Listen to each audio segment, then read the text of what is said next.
Un millionnaire retrouva par hasard son amie d'école devenue serveuse et accomplit un geste incroyable.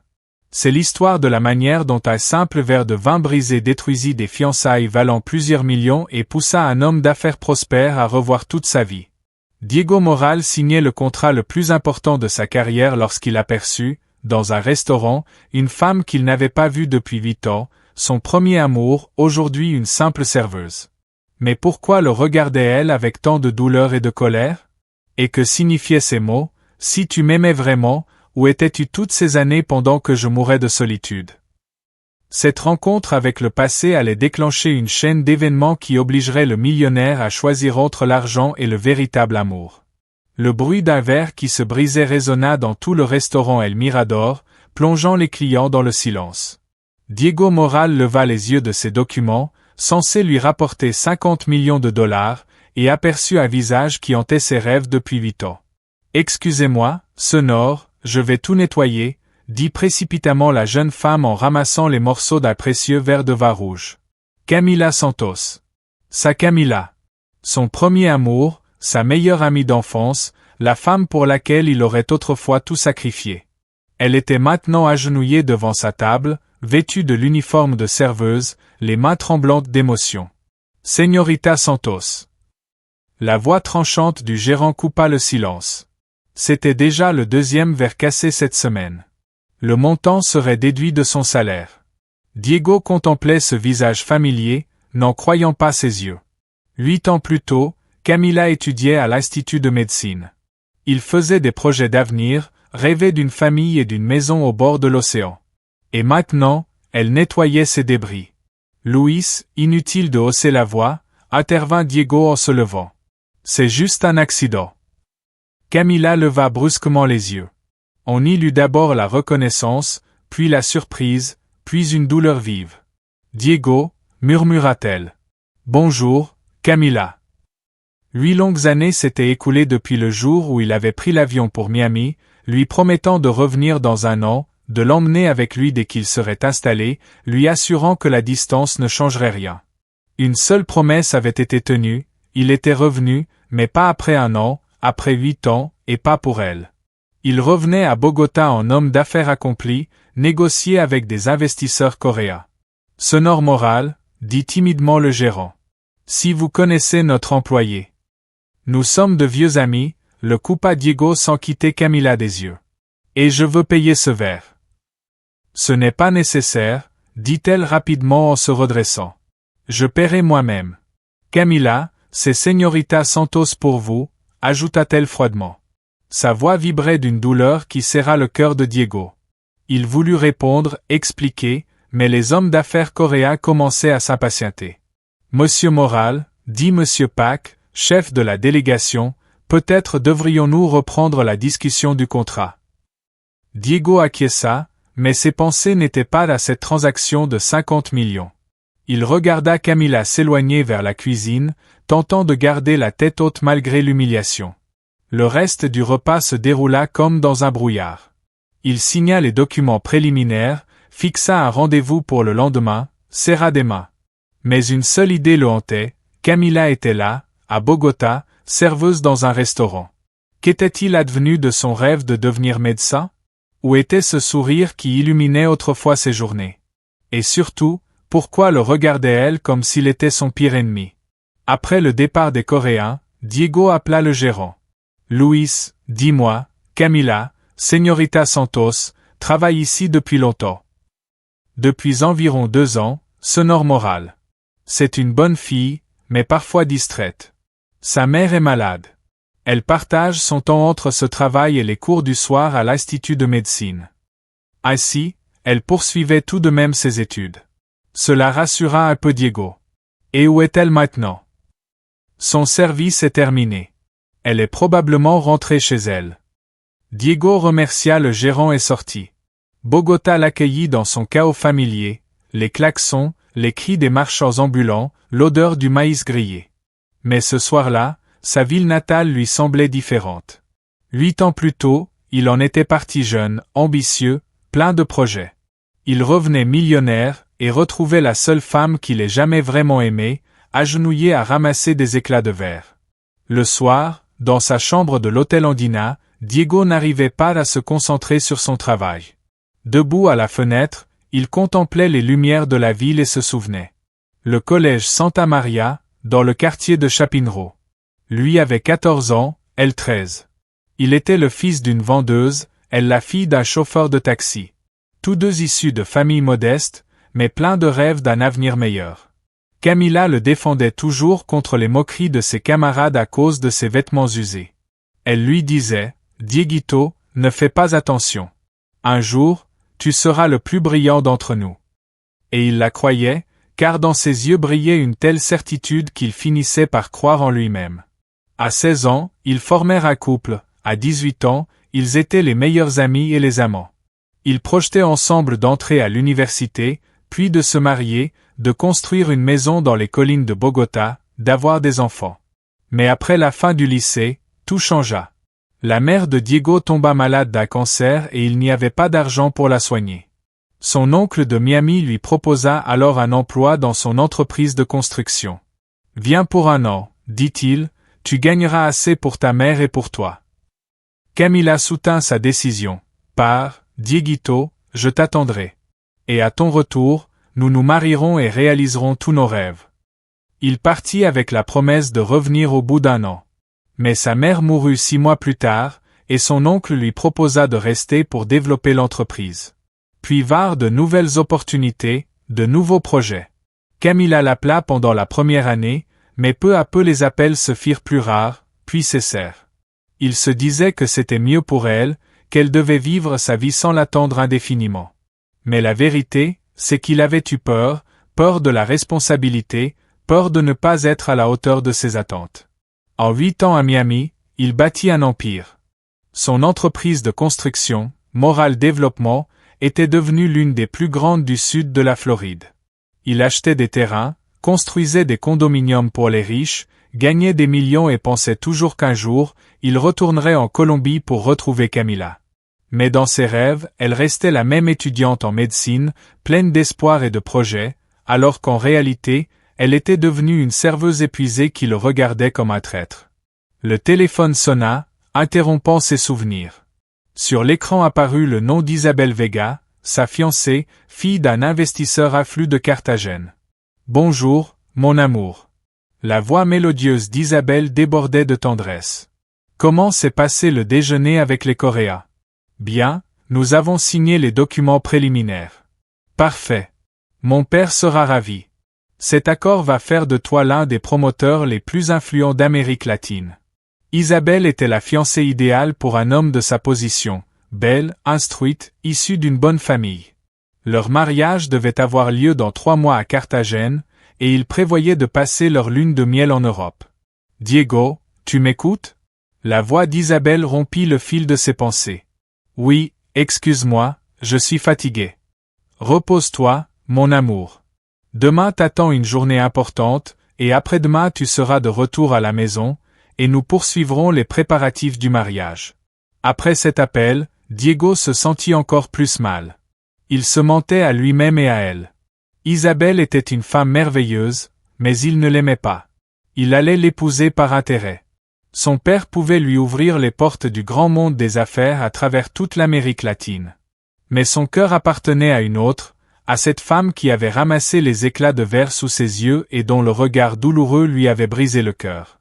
Le lendemain, Diego se rendit volontairement à El Mirador 1 heure avant sa rencontre avec les Coréas. Il espérait voir Camila et lui parler en privé.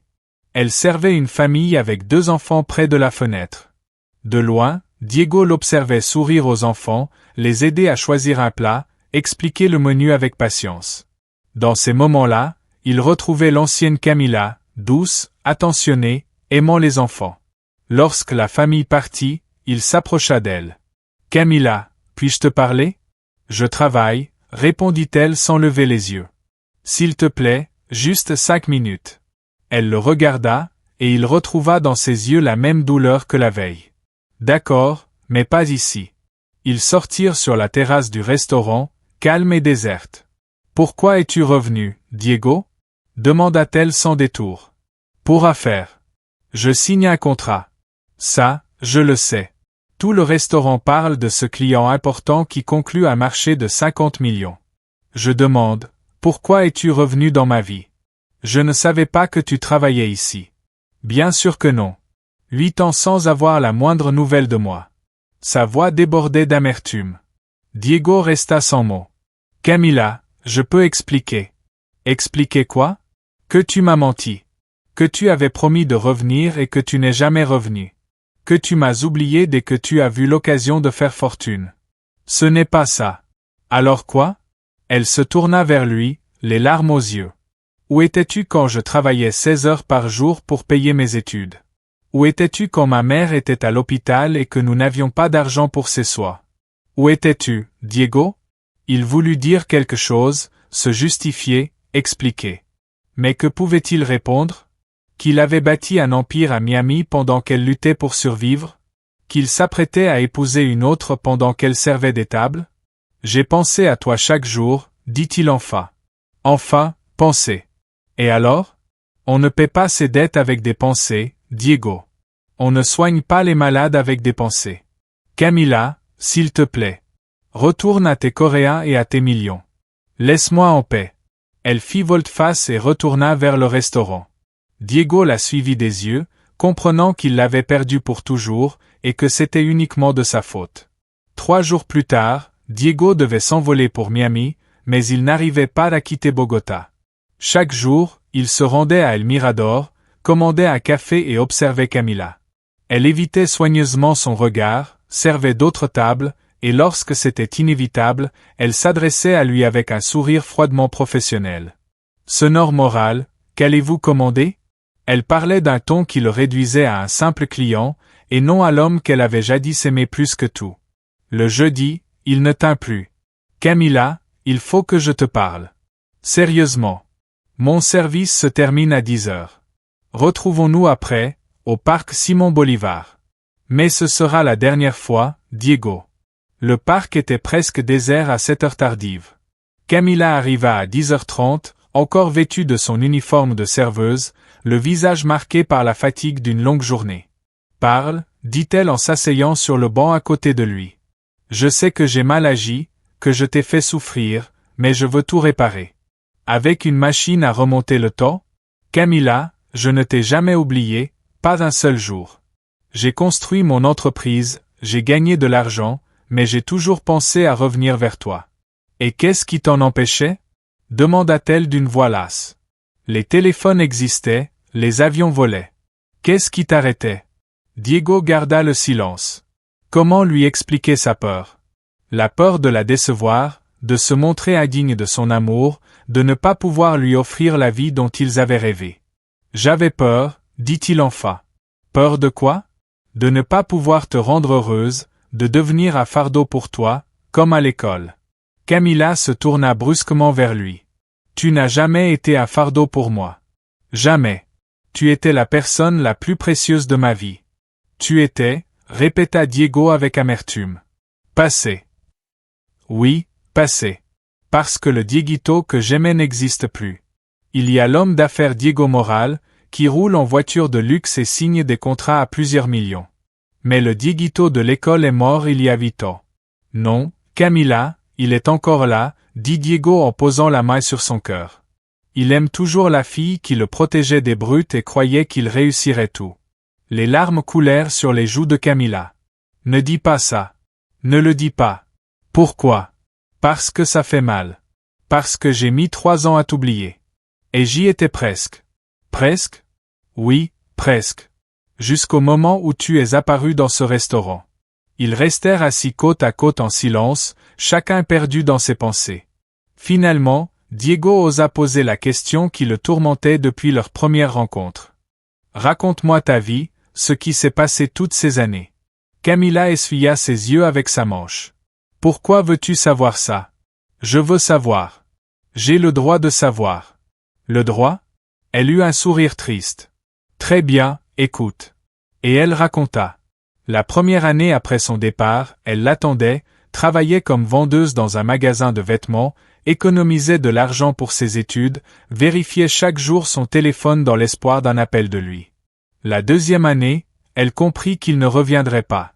Elle entra en section du soir à l'Institut de médecine. Le jour, elle travaillait, la nuit, elle étudiait. Sa mère commença à tomber malade. D'abord le diabète, puis des problèmes cardiaques. La 3e année, sa mère resta clouée au lit pour de bon. Camilla dut abandonner l'institut et trouver un travail mieux payé. Elle se fit engager comme serveuse dans un restaurant chic, mais au bout de 6 mois, elle fut renvoyée, incapable de supporter la charge. Et après? Demanda doucement Diego. Après, ce fut pire. Ma mère a fait un infarctus il y a 2 ans. Le traitement dans une clinique privée coûtait une fortune. J'ai vendu tout ce que nous avions, j'ai pris des crédits, mais ce n'était pas suffisant. Et qu'as-tu fait? Ce que je devais. J'ai travaillé où je pouvais, serveuse, femme de ménage, vendeuse au marché. Parfois 18 heures par jour. Ce n'est que l'an dernier que j'ai pu revenir à l'institut en section à distance. Diego écoutait et sentait qu'à chaque mot, quelque chose mourait en lui. Pendant qu'il construisait son empire et profitait de son succès, la femme qu'il aimait luttait pour survivre. Camilla, je ne savais pas. Bien sûr que non. Tu ne t'es pas intéressé. Mais si tu avais su, tu aurais aidé. Avec quoi? L'interrompit-elle brusquement. Avec de l'argent, comme on aide la charité? Tu aurais envoyé quelques milliers de dollars et tu aurais apaisé ta conscience, n'est-ce pas? Non. Je serais revenu, j'aurais été à tes côtés. Mais tu n'es pas revenu, Diego, et tu n'étais pas là. Et maintenant il est trop tard. Elle se leva du banc. Je dois rentrer. Demain je me lève tôt. Camilla, attends, je veux t'aider. Laisse-moi faire. N'ose pas, s'enflamma-t-elle. N'ose pas me proposer ton argent. J'ai ma fierté, même s'il ne me reste rien d'autre. Ce n'est pas de la charité. Quoi alors? Le prix de ta conscience? Une indulgence pour 8 ans de silence? Diego comprit qu'il disait les mauvais mots, mais ne savait pas lesquels employer. Je veux juste réparer mon erreur. Certaines erreurs ne peuvent pas être réparées, Diego. On ne peut qu'en accepter les conséquences. Elle se dirigea vers la sortie du parc. Diego la rattrapa. Camilla, donne-moi une chance. Une seule chance de te prouver que j'ai changé. Elle s'arrêta et le regarda longuement.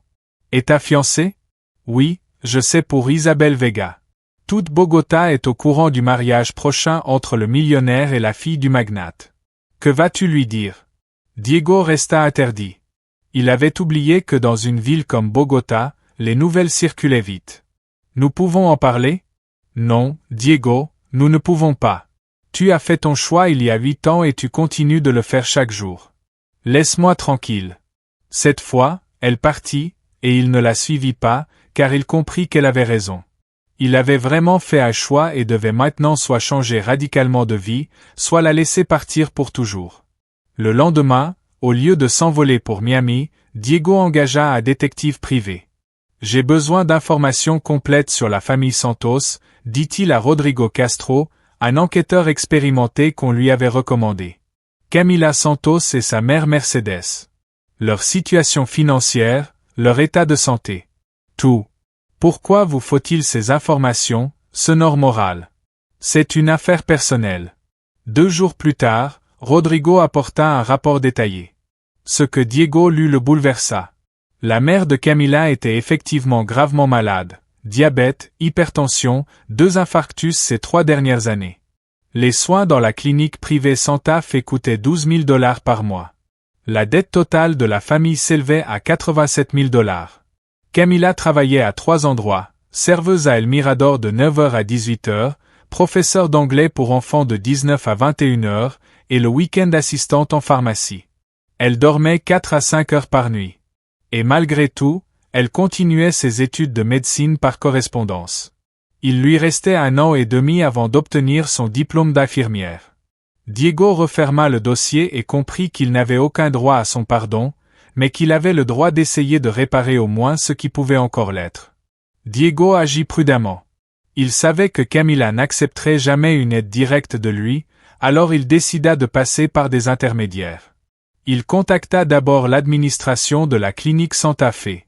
Docteur Ramirez, je m'appelle Alejandro Gutiérrez, se présenta-t-il sous un faux nom au directeur de la clinique. Je représente la fondation caritative Salut para Todo. Nous voulons prendre en charge tous les frais de traitement de Sonora Mercedes Santos. C'est très généreux, Sonor Gutiérrez. Mais pourquoi cette patiente en particulier? Notre fondation a un programme spécial de soutien aux mères célibataires ayant élevé des enfants dans des conditions difficiles. Sonora Santos correspond à nos critères. Le docteur Ramirez ne posa pas plus de questions. 87 000 $ représentaient une belle somme pour la clinique.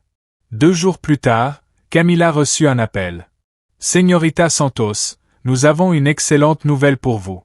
Une fondation caritative a pris en charge tous les frais du traitement de votre mère. Quelle fondation? Demanda-t-elle avec méfiance. Salut para Todo. Ils sont spécialisés dans l'aide aux familles défavorisées. Camila était trop intelligente pour croire à une telle coïncidence. Le même jour, elle se rendit à El Mirador et alla directement à la table où était assis Diego. Nous devons parler. Tout de suite. Ils sortirent sur la même terrasse où ils avaient parlé une semaine plus tôt. C'est ton œuvre? Demanda-t-elle sans détour. De quoi parles-tu? Ne fais pas semblant. La fondation caritative qui, tout à coup, s'intéresse à ma mère. C'est toi, n'est-ce pas? Diego comprit qu'il était inutile de nier. Oui, c'est moi. Camila pâlit de colère. Comment as-tu osé? Comment as-tu osé t'immiscer dans ma vie sans permission? Camila, ta mère est malade. Elle a besoin d'aide. Ma mère. Ma responsabilité, pas la tienne. Mais si je peux aider. Tu ne peux pas, cria-t-elle. Tu ne peux pas m'acheter. Ni mon pardon, ni ma gratitude, ni mon amour, rien ne peut s'acheter. À ce moment, une femme élégante, vêtue d'une robe coûteuse, sortit sur la terrasse. Diego la reconnut immédiatement. Isabelle Vega, sa fiancée. Diego, mon chéri, je te cherche partout, dit Isabelle en s'approchant d'eux. Ton secrétaire m'a dit que tu étais ici. Un silence gênant s'installa. Isabelle regarda Camila dans son uniforme de serveuse, puis Diego. Je ne vais pas déranger votre conversation, dit Camila froidement en se dirigeant vers la sortie. Attends, l'arrêta Diego. Qui est cette femme? Demanda Isabelle. Une vieille connaissance, répondit Diego sans quitter Camila des yeux. Très vieille, ajouta Camila avec un sourire amer. Tellement vieille qu'on peut l'oublier pendant 8 ans. Elle s'en alla, et Isabelle regarda son fiancé avec incompréhension. Diego, que se passe-t-il? Qui est cette serveuse? Isabelle, nous devons parler. De quoi? De notre mariage. Ils montèrent dans la voiture d'Isabelle, une Mercedes blanche, cadeau de son père pour son anniversaire. Diego, tu me fais peur, dit-elle en démarrant le moteur. Que se passe-t-il? Cette femme, Camila.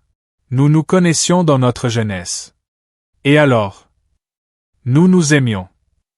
Isabelle freina brusquement. Aimions, au passé. Diego se tut. Réponds, Diego, au passé. Je ne sais pas, répondit-il honnêtement. Je ne sais pas, Isabelle. Elle se gara sur le bas-côté et se tourna vers lui. Tu doutes de nos sentiments à un mois de notre mariage. Je doute d'être honnête avec toi et avec moi-même. Que veux-tu dire? Que je t'épouse non pas parce que je t'aime, mais parce que c'est avantageux. Ton père, ses relations, ses opportunités pour les affaires. Isabelle l'interrompit d'une gifle. Espèce de salaud, dit-elle d'une voix basse. Je croyais que tu m'aimais. Isabelle. Sors immédiatement de la voiture. Isabelle, laisse-moi t'expliquer. Sors. Et tu peux oublier le mariage et le contrat avec mon père aussi. Diego sortit de la voiture. Isabelle fit demi-tour et partit en trombe. Il resta sur le bord de la route, réalisant qu'en un seul jour il avait perdu sa fiancée, un contrat avantageux et sa réputation dans les milieux d'affaires colombiens. La nouvelle de la rupture se répandrait vite, suivie de questions, de ragots, de la perte de confiance des partenaires. Mais pour la première fois depuis longtemps, il ressentit un soulagement, parce qu'il avait cessé de mentir, au moins à lui-même. Le soir, il appela Camila. « Je ne veux pas te parler », dit-elle aussitôt qu'elle entendit sa voix. « Camila, écoute-moi, je t'en prie. » Non. Et rends l'argent à la clinique. Je n'accepterai pas ton aide. Et si je ne le rends pas? Alors je trouverai le moyen de le rendre moi-même et je ne t'adresserai plus jamais la parole. D'accord, je rendrai l'argent, mais en échange tu m'écoutes une fois, une dernière fois. Long silence.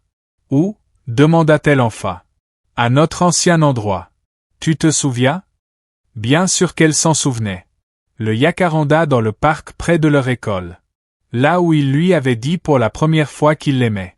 Là où ils avaient fait des projets d'avenir. Là où il lui avait promis de revenir. Sous le Jacaranda, là où tout avait commencé, Diego tendit à Camila une enveloppe jaunie. Une lettre qu'il avait écrite 8 ans plus tôt mais qu'il n'avait jamais osé envoyer. Camila lut à voix haute. J'ai peur de ne pas être à la hauteur de tes espérances, mais j'ai encore plus peur de te perdre. Je te promets de revenir. Je t'aime plus que la vie, Camlita, ton Dieguito. Pourquoi ne l'as-tu pas envoyé? J'ai eu peur. J'ai pensé que tu trouverais quelqu'un de digne de toi. Et maintenant, qu'est-ce qui a changé? J'ai compris qu'il n'y a rien de pire qu'une vie sans amour. Diego parla de son projet, créer une fondation caritative, construire des hôpitaux dans les quartiers pauvres. Je veux que tu diriges les programmes médicaux. Tu as du cœur et tu comprends les besoins des gens. Je n'ai pas de diplôme de médecine. Mais tu as de l'expérience. Et tu obtiendras ton diplôme, je financerai tes études. Ce n'est pas de la charité, c'est un investissement dans une spécialiste. Seulement des relations professionnelles. Aucune tentative de raviver le passé. D'accord. Une semaine pour réfléchir, et ne viens pas au restaurant. Camila accepta de travailler pour la fondation.